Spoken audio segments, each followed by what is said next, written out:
Ma'am నిజంగానే ప్రేమ కొంతకాలమే బాగుంటుందా? ప్రేమ అనేది ఎంతకాలమైనా బాగుంటుందండి. కాకపోతే ప్రేమ అనేది మనకి ప్రతిరోజు ఆ ప్రేమపూరితమైన ఫీలింగ్స్తో మనం ఉండాలి మన పార్ట్నర్ మీద అనేది ఏం ఉండదు. అది అండర్లైన్గా ఉంటుంది. అండ్ ఇంకొకటి, ప్రేమ ఉంది అని ఎలా అంటే, ప్రేమ ఫీలింగ్ లేని రోజు కూడా how you choose to show that love, ఇది చాలా ఇంపార్టెంట్ కానీ కష్టం.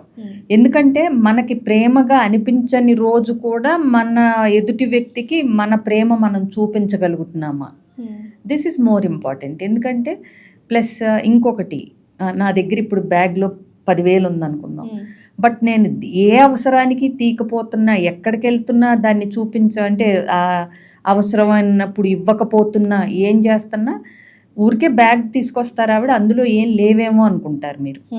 అవసరానికి తీస్తూ, ఓకే నీ అవసరం గమనించి ఇస్తూ, నీకు అవసరం అయినప్పుడు అడుగు, నా దగ్గర ఉంది అని చెప్తూ ఉంటే కదా మీకు తెలిసేది ఆవిడ దగ్గర ఉన్నాయి, ఇస్తున్నారు, అడిగితే కూడా ఇవ్వగలరు అనేది అప్పుడే కదా. ఏమీ లేకుండా నేనేం మాట్లాడకుండా లాస్య అడిగినప్పుడు చూద్దాంలే అని, అడిగినప్పుడు కూడా నా దగ్గర 10,000 ఉన్నా 500 చాలా, 600 చాలా అని అడుగుతుంటే మీకు ఐడియా ఉండదు కదా నా పర్సులో ఎంత ఉంది అని. ప్రేమ కూడా అంతే, మీ దగ్గర ఎంత ఉన్నా ఎదుటి వ్యక్తి దానికోసం అడగాలి, క్రేవింగ్ లాగా ఉండాలి అనేది కన్ఫ్యూజన్ క్రియేట్ చేస్తుంది. ప్రేమ ఉంటే చూపించాలి, చెప్పాలి. Exactly. If you love, show it.